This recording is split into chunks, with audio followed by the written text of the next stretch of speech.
Is recognized. Mr. Chairman, I'd now like to recognize the Vice Chairman of the Subcommittee on Health, great leader on these issues and more, gentleman from Kentucky, Mr. Guthrie, for 1 minute.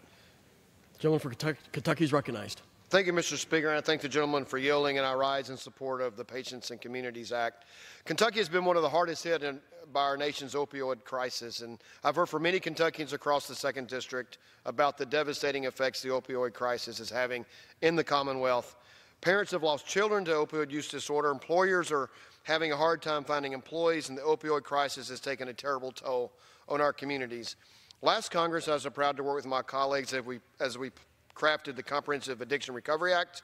We also passed the 21st Century Cures Act, and we have come together to build on those two laws with more legislation to address the ongoing opioid epidemic. Over the past 2 weeks, we have passed over 50 bills out of the House, including my bill, the Comprehensive Opioids Recovery Act.